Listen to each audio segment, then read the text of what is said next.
Islamic foundation আয়োজিত বাইতুল মুকাররমে মাসব্যাপী সিরাত মাহফিলে আজকে বাদ মাগরিব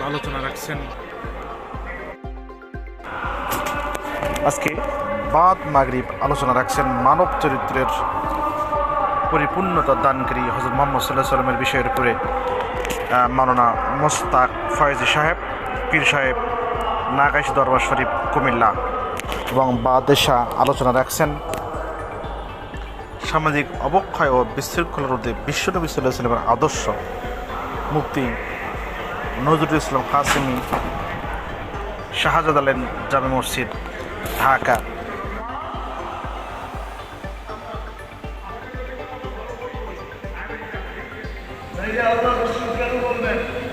একদিন আসবে মিথ্যাবাদীকে মানুষ সত্য বলবে, আবার মিডিয়ায় কথা চলে যাবে। এই জন্য প্রবাদ বাক্য আছে, মিথ্যাকে এতটুকু প্রচার করো যে মানুষ সত্য ভাবতে শুরু করে। মিথ্যাকে এতটুকু প্রচার করো আর এত সুন্দরভাবে প্রচার করো যে মানুষ সত্য ভাবতে শুরু করে। যতদিন পর্যন্ত আমাদের ভিতরে সত্যতা না আসবে,